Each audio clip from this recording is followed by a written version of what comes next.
Sir ఎలా చూడాలి రాష్ట్రంలో జరుగుతున్నటువంటి పరిణామాలు, ముఖ్యంగా శాంతి భద్రతల విషయంలో యూట్యూబర్ల అరెస్ట్ పర్వాన్ని సాకుగా తీసుకుని రాష్ట్రంలో అసలు ఏం జరుగుతుంది, పోలీసులు ఎంత ప్రమాదకరమైన ఆట ఆడుతున్నారంటే ఏం చెప్పాలి?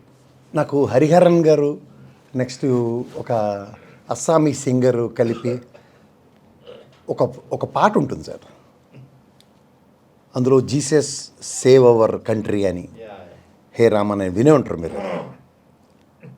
లెజ్లీస్ను హరిహరన్ గారి కాంబోలో విన్నా. తర్వాత మీరు ఇంకోటి జాగ్రత్తగా గమనిస్తే ఇగోలు జస్టిఫికేషన్ అన్నది ఉంటుంది చూడండి. హిందువుల ఇగోని జస్టిఫై చేసుకున్నాం అన్న ఒక దర్పం చూపించే ట్వీట్ కింద చూస్తారా జగన్మోహన్ రెడ్డి గారి ట్వీట్ని? ఏ జీసస్ సేవస్ అన్న టైప్లో కాంటెస్ట్లో ఆయన పెడతాడనే ట్వీట్కి హే రామ్ సేవస్ అని పెట్టాడు. అవును, మీరు గమనించారా? లేదా? సో వీళ్ళు ఇగోలు జస్టిఫై అవడానికి ఆయన ఈ మధ్యన చర్చిలకి ఎన్ని తిరుగుతున్నాడో నాకు తెలియదు, కానీ గుళ్ళు గోపురాలంపడు మాత్రం తెగ తిరుగుతున్నాడు ఆయన. లాస్ట్ టైం మా స్కూటర్ మెకానిక్ తీసుకెళ్ళి అక్కడ గంగలో ముంచి ఆయన్ని కొడాలని గారి ఆధ్వర్యంలో హిందువుల కింద కన్వర్ట్ చేసాడని చెప్పొచ్చు కదా అఫీషియల్గా. అప్పుడు ఎవరికి తెలకానే పడదు, ఎందుకంటే మత స్వేచ్ఛ ఉంది 1975 కాన్స్టిట్యూషన్ అమెండ్మెంట్ ప్రకారం. మీరు అది గమనించారా?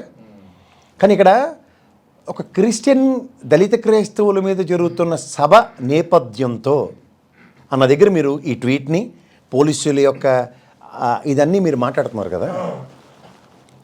మీ టైంలో అంటే జగన్మోహన్ రెడ్డి గారి టెన్యూర్లో మీరు ఆద్యంతం గమనించగలిగితే, అంటే అఫ్కోర్స్ మతాలు కులాల ప్రస్తావనలు నేను చెప్పట్లేదు, కానీ ఈ ఎస్సీ ఎస్టీ అట్రాసిటీ కేసులు, ఈ జుగుత్సాహకరమైన కొన్ని పోలీసు ప్రతిచర్యలు ఇవన్నీ సర్వసాధారణంగా చూసాం. ఓకే, ఇప్పుడు ఉదాహరణకి మనం ఇప్పుడు ఈ సాయికృష్ణ హత్య కేసుని పక్కదారి పట్టించడానికి ఖచ్చితంగా ఒక ట్రాప్ వేశారని చెప్తాను నేను. అదేంటి, దళిత క్రైస్తవుల మహాసభ అన్నది పెట్టి ఈ రావణ్ని ఈ జడశ్రవణ్ గారిని ఇద్దరిని ఒక పాచిక్ కింద వాడింది గవర్నమెంట్ అంటాను. ఓకే, అంటే ఇక రావణ్ని అంటే కూటమి ప్రభుత్వం సాప్ పెట్టించిందంటారా ఏంటి? జడశ్రవణ్ అండ్ రావణ్ కాంబినేషన్ అరెస్టులు, వాళ్ళకి నోటీసులు అన్న ఆద్యంతో మీరు గమనిస్తే ఈ సాయికృష్ణ ఇష్యూ డైవర్ట్ అవ్వడానికి. అవునా కదా? కరెక్ట్. ఇక్కడ మీరు సంతట్లో చడేమని ఈ పోలీస్ వ్యవస్థ మీద జగన్మోహన్ రెడ్డి గారి ట్వీట్ హే రామ్, హే జీసస్ సేవస్ కాదు. మీరు గమనించారా? ఇక్కడ మీరు ఇంతకన్నా ఒక హిడెన్ ఎజెండా ఉంది. తెలుగుదేశం నుంచి ఒక్క దగ్గర నుంచి యాక్టివ్ మోడ్ లేదు, అంత నాన్ రియాక్టివ్ మోడ్లోనే ఉంది. మీరు గమనించారా? తెలుగు రావణ విషయంలో ఎంతసేపు పవన్ కళ్యాణ్ గారి నియోజకవర్గాల చుట్టూ తిప్పుతో కాపు సామాజిక వర్గం అధినేత కింద పరిగణించబడుతున్న పవన్ కళ్యాణ్ని ఫ్రంట్ ఎండ్ చేస్తూ ఈ దళిత క్రైస్తవులు అన్న కాన్సెప్ట్లో ఉభయ గోదావరి జిల్లాలో ఎప్పుడు డిసైడింగ్ ఫ్యాక్టర్ ఉంటాయి, ఉప్పు నిప్పుగా ఉన్న కాపు చౌదరి సామాజిక వర్గం అంటారు. కానీ వీళ్ళు స్ట్రాటజికల్గా ఎటు నుంచి ఎటు మెడలెట్టారు? దళిత సామాజిక వర్గం వెసెస్ కాపు కింద పెనట్రేట్ చేశారు. ఇప్పుడు ఆయన ఏం ప్రభుత్వ అధినేత కాదు కదా పవన్ కళ్యాణ్. ఒక ఆటలో అరటి పండులాగా పవన్ కళ్యాణ్ గొంజకు కట్టి తీసుకొచ్చి ఇక్కడ నిలబెట్టి, అంటే మీరు చెప్పేది ఏంటంటే పవన్ కళ్యాణ్ని కొన్ని సామాజిక వర్గ ఓట్లకు దూరం చేసే ప్రక్రియను కూటమి ప్రభుత్వమే ఆడుతుందంటారా? అక్కడలేని వ్యాపారం ఎలా ఉంటుంది? ఇప్పుడు అవసరం లేదు కదా, అవసరం పని అయిపోయింది. బోడి మల్లన్న అనాలి, ఈ మనోడు శంక దిగడు, ఈ ఒరిజినల్గా భయం పట్టు కూర్చుంది పవన్ కళ్యాణ్కి. తెలుగుదేశం కూటమితో లేకపోతే అతనికి అధపాతాలంకి ఆయన అంతటా ఆయనే పడిపోతాడు, మనం ఎవరు చేయక్కర్లే. అంచేత ఏం చేయాలి, వీళ్ళ మనసు చూరగొనుక్కోవడానికి వాళ్ళు ఆల్రెడీ కాపులని ఎందుకు చెప్తున్నారు, నేను కులాల మతాలకు అతీతం అని అడ్డమైన మాట్లాడుతున్నాడు, పరాకు మాటలు. ఆల్రెడీ ఒక పక్క నాకు వ్యక్తిగతంగా వైఎస్ఆర్సీపీ లేదని ఇంకొక పరాకు మాటలు, ఏది బీజేపీ వాళ్ళు అక్కడి నుంచి గుండు తెచ్చినట్టుకున్నారు. సో ఈ భయభ్రాంతులతో సామాజిక వర్గాల పరంగా చూసుకుంటే ఇతనితో ఇంక కాదని తెలుగుదేశం ఆల్రెడీ కన్ఫైన్ అయిపోయింది. ఇంకా పవన్ కళ్యాణ్ అవసరం అయితే కూటమి ప్రభుత్వానికి లేదు అని కూటమి ప్రభుత్వం డిసైడ్ అయింది. అది ఆల్రెడీ డిసైడ్ అయిపోట్టే కదా. ఇప్పుడు ఇంత జరుగుతున్నప్పుడు ఉదాహరణకి మీకు 2 విషయాలు చెప్తాను. ఒకటి మావిగన్ విషయం అనగానే లటక్కన బీజేపీ మాధవడో మైకట్టుకుని ఏంది మళ్ళీ మావిగన్ అంటే శాశ్వత రాజధాని కింద ఇక్కడ ఇచ్చామన్న విషయం చెప్పాలి కదా, చెప్పలేదు. బీజేపీ కూడా సైలెన్స్. మీరు జాగ్రత్తగా గమనించండి కూటమిలో. ఇక్కడ ఈ విషయంలో తగిలించి తమాషా చూస్తుంది ఎవరు? చంద్రబాబు నాయుడు గారి ప్రభుత్వం. ఇందులో ఆటలో అరటిపండు కింద నలిగిపోతున్నాడు వాడు పవన్ కళ్యాణ్. నువ్వు వాళ్ళప్పుడు మాట్లాడితే తప్పు లేదు, కానీ ఇప్పుడు మాట్లాడితే వీళ్ళు మాట్లాడితే తప్పు వచ్చిందా అన్న కంపారిజనే తప్ప. చట్టానికి న్యాయానికి ఎవడో అతిథులు కాదు. ఇప్పుడు అదే చర్య జగన్మోహన్ రెడ్డి ప్రభుత్వంలో ఏంది, మా మినిస్టర్ని వైఎస్ఆర్సీపీ వాళ్ళందరినీ తోలు తీస్తాను, బెల్ట్ తీస్తాను, బెండు తీస్తాను అన్నప్పుడు ఇదే పవన్ కళ్యాణ్ ఎత్తులు ఆవిడ కూర్చోబెడితే ఏమైంది? అంతే కదా. జాగ్రత్తగా గమనించండి ఒకసారి. ఏమైనా చట్టానికి ఎవడన్నా అతీతుడే? ఇదే నోవోటెల్ హోటల్లో కూర్చోబెట్టగలిగే పోలీస్ సామర్థ్యం ఇదే పవన్ కళ్యాణ్ లోపటెత్తి కూర్చోవడానికి సామర్థ్యం ఉండదు వాళ్ళకి. అది కూడా ఇట్స్ మ్యాటర్ ఆఫ్ ఫ్యాక్ట్. అంత చాలా ఈజీ అది. ఎందుకంటే abusive language cannot be tolerable ఉన్నప్పుడు వైఎస్ఆర్సీపీ ప్రభుత్వంలో ఎందుకు జరగలేదు? తర్వాత ఇవాళ మహిళా కమిషన్ పిలిచి గుడివార అమర్నాథ్ గారిని పిలిచి మాట్లాడారు. మరి ఇదే పని చింతమనేని ప్రభాకర్ని ఆ రోజు వైసీపీ మహిళా కమిషన్ ఎందుకు వెళ్ళలేదు? ఇప్పుడంటే పోయింది అవతల పక్కకి ఆవిడ, అప్పుడు అక్కడే ఏడిసింది కదా. అక్కడే ఉంది ఆవిడ. ఏం చేస్తుంది ఆవిడ? అప్పుడు ఎందుకు వెళ్ళా? ఇదే వర్స్ట్ లాంగ్వేజ్ చింతమనేని ప్రభాకర్ విడుదల రజనీ మీద మాట్లాడాడు కదా. ఇంకా వరస్ట్ మాట్లాడారు. మరి ఆ విడుదల రజనీ ఎందుకు రియాక్ట్ అవ్వలేదు? ఇవి మహిళా కమిషన్ ఎందుకు రియాక్ట్ అవ్వలేదు? అప్పుడు అంతా దద్దిపోయిన వాళ్ళు తినుకుని కూర్చొని ఉన్నారా? అలా ఎందుకు అనుకోవాలి? అప్పుడు వైఎస్ఆర్ కాంగ్రెస్ పార్టీ కక్ష సాధింపు చర్యలు చేపట్టలేదు అనుకోవచ్చు కదా. మరి వీళ్ళు ఏమైనప్పుడు వీళ్ళు చేపడుతుంది అనుకో. చిన్న సీమ కథ జ్ఞాపకం తెచ్చుకోండి సార్. నా పుట్టలో వేలెడితే నేను కొట్టనా అన్న మాటకి అధికారులు దేనికి గుడ్డుగొర్రని పొలుతోవడానికి ఇస్తారేటే? ఏమీ చేసి చావందానికి కూడా ఈ నబాస్ పాలైపోయి రాక్షస పాలన తొక్క తోటకూర సైకో వల్లకాడని ఇదే కదా మాడుతున్నారు. అదే కదా. సో ఈ టోటల్ రావణ్ ఎపిసోడ్ అదే ప్రశ్న రావణ్ తప్పు చేశాడు ఫస్ట్ నా నాగరాజ్ మీకు ఒకటి డీజీపీ సాంబశివరావు గారు ఫ్యామిలీ ఇష్యూలో తెలుగుదేశం అధినేతగా ఆనాడు న్యాయం చేయలేని చంద్రబాబు నాయుడు సుట్టపొడికి న్యాయం చేసే కార్యక్రమానికి తెరలేపాడా చూసుకోండి కావాలంటే. డీజీపీ చుట్టమే కదా, మాజీ డీజీపీ సాంబశివరావు గారు చుట్టమే ఆయన నాగరాజు. ఆయన్ని కాపాడే నేపథ్యంలో ఇవాళ ఇష్యూని డైవర్ట్ చేయడానికి ఈ రావణ ఇష్యూ అని ఎతికి తెచ్చారా? ఇది తపేలా ఛానల్లో సెలరైపోవడం. పోలీసులు వెళ్ళి తమిళనాడు ట్రైనింగ్ అయ్యి వస్తే సెక్షన్లు కేసులు ఆల్టర్ చేయడం తెలుస్తుంది, లోపటెట్టడం తెలుస్తుంది. సమాజంలో ఆ రాధా మనోహర్ దాస్ గారు నోటుకొచ్చిన పేలాపనలు వేలుతున్నాడు. క్రైస్తవ సామాజిక వర్గంలో ఇవాళ మత స్వేచ్ఛ ఇచ్చిన దేశం, మత సామరస్యాన్ని పాటించవలసిన బాధ్యత ఉన్నవాళ్ళు వాళ్ళు మాడుతున్నప్పుడు ఏం గుడ్డుగొర్రానికి ఫలితుంది అప్పుడు ప్రభుత్వాలు అడగాలి కదా. అప్పుడు నువ్వు ఏ కెపాసిటీతో మాడుతున్నావు? ఆయన కూడా ఇతను ఆవిడ కూర్చోబెడితే ఇలాంటి అనిశ్చితిని మోరు మూసుకుని ఉండి ఇలా చేసి ఉంది కదా. నేను ఒకటే విషయం చెప్తాను. ఇవాళ సామాజిక మాధ్యమాల్లో సోషల్ మీడియా ప్రవర్తిస్తున్న తీరుతెన్నుల్లో ఏ డిస్క్రిప్షన్స్తో చేస్తున్నారు ఎంతమందికి తెలుసు? కేవీఆర్ అరెస్ట్ 2 నెలల క్రితం నుంచి పోలీసులు అక్కడ రెక్కీ చేస్తూ ఎదురుగుండా ఇంట్లో అద్దెకి దిగారు. తెలుసా మీకు? ఆ బిల్డింగ్ నుంచి గెంతి ఈ బిల్డింగ్ తీసుకొచ్చి అన్ని చిన్న పిల్ల కోడిపుంజుని ఎత్తుకెళ్ళినట్టుగా ఎత్తుకెళ్ళారు. ఈ 2 నెలలు బట్టి న్యాయ వ్యవస్థతో ఇతన్ని కోర్టుకు తీసుకెళ్ళి సరెండర్ చేసి బెయిల్ ఇప్పించారా? గత ఎఫ్ఐఆర్ క్వాష్ చేశారా? ఏమంటే మనం జర్నలిజం చదువుకున్న చిన్నవాడిని నేను, మీరు జర్నలిస్టు. ఎంతమంది మీద జర్నలిస్టుల మీద కేసులు ఉంటే ఎన్ని కోర్టులు తిరిగారు సార్? అవును, రాజద్రోహం కేసులు కూడా ఎదుర్కొన్న జర్నలిస్టులు ఉన్నారు కదా చాలా మన ఫ్రెండ్స్. నేషనల్ వైడ్లో కూడా. కానీ అప్పుడు ఎవరికైనా ప్రొటెక్షన్ వచ్చిందా? మన సంఘాలు ఎంతవరకు టు అన్ ఎక్స్టెంట్.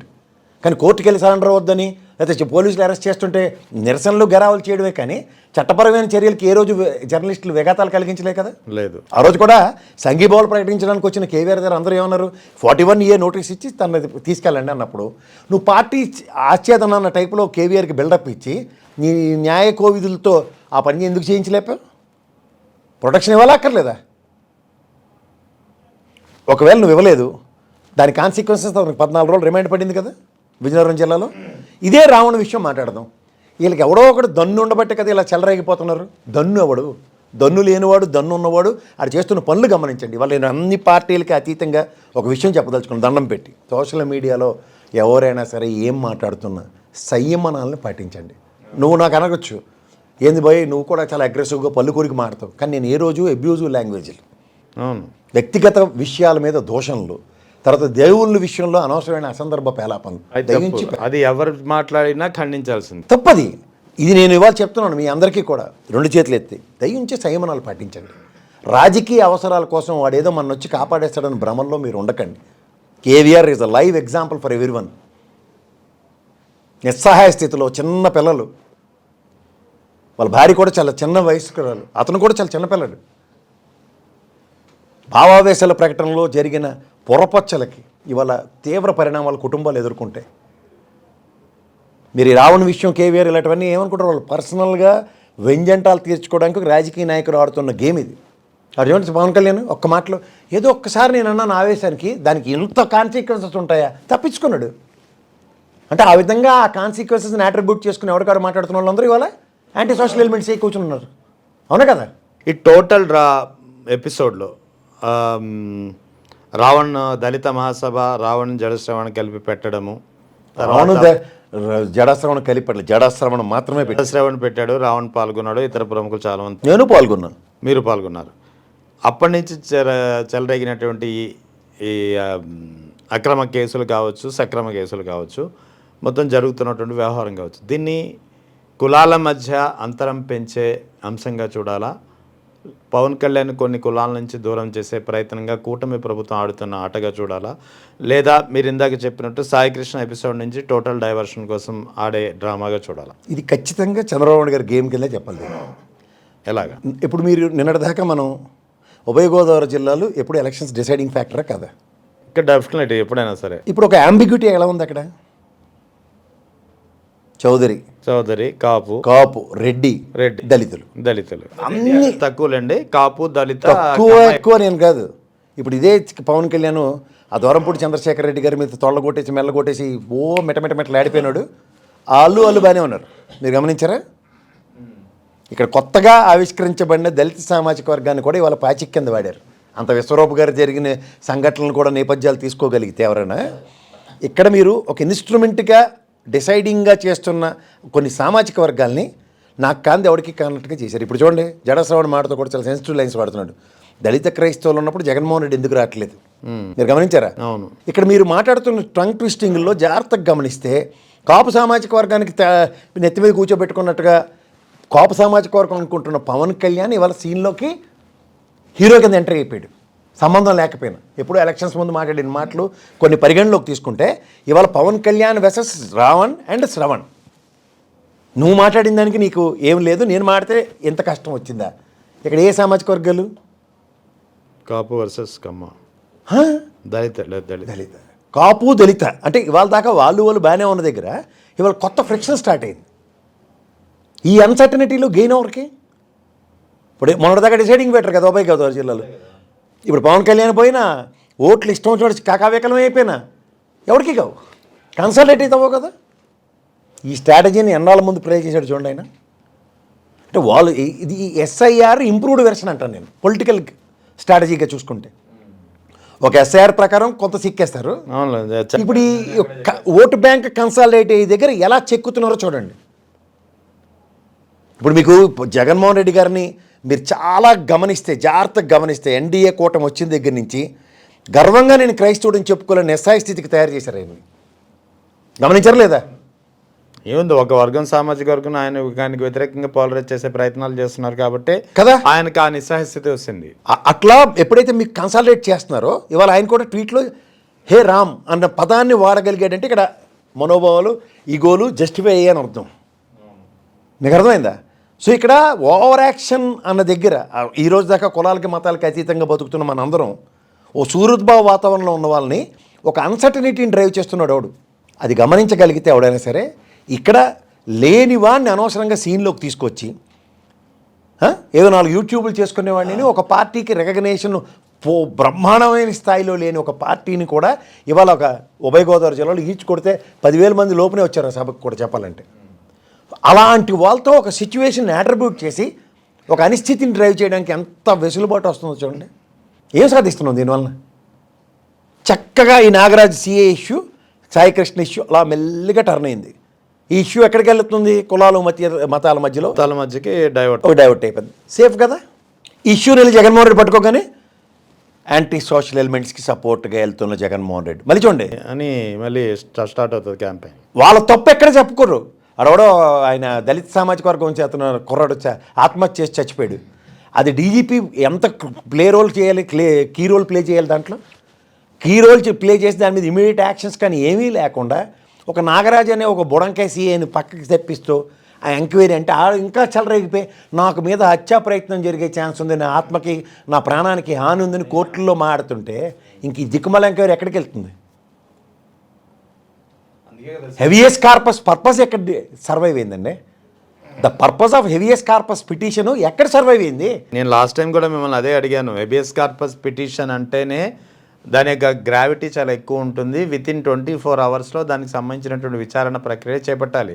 కానీ అప్పుడు గతంలో హైకోర్టు దాన్ని జూన్ 29కి వాయిదా వేయడమే ఒక అతిపెద్ద తప్పిదమని నేనైతే అంటున్నాను. ఖచ్చితంగా అంటాను నేను కూడా.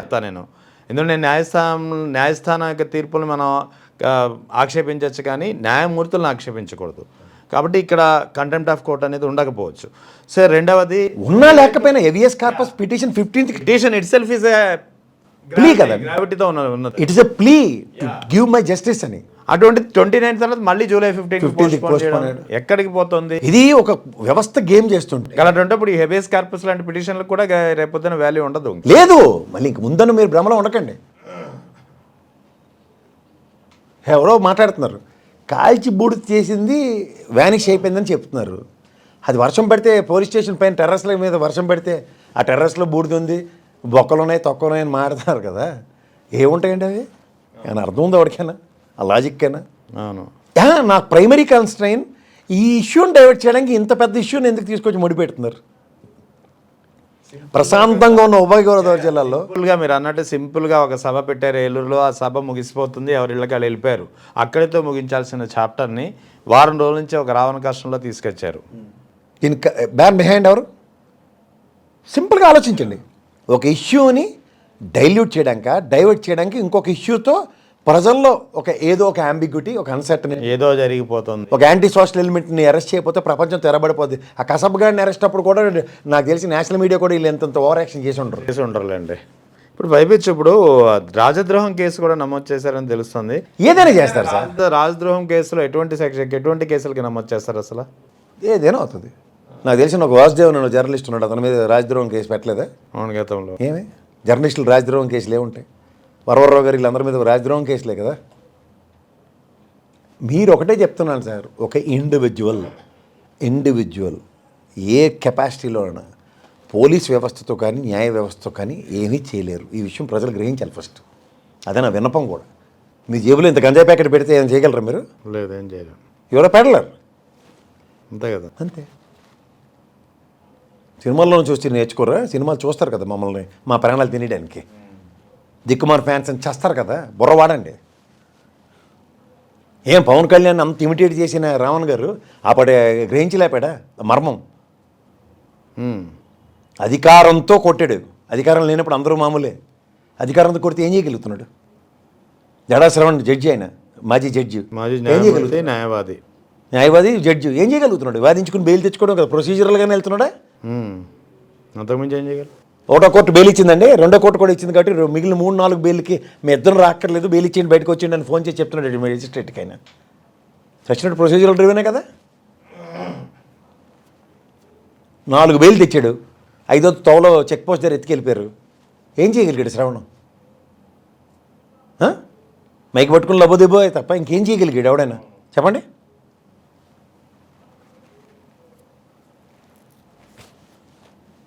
అంచేత జాగ్రత్త, మాట్లాడండి. వాక్ స్వాతంత్రం ఉంది, కానీ వాక్ స్వాతంత్రాన్ని దుర్వినియోగం మాత్రం పరచకండి. This is my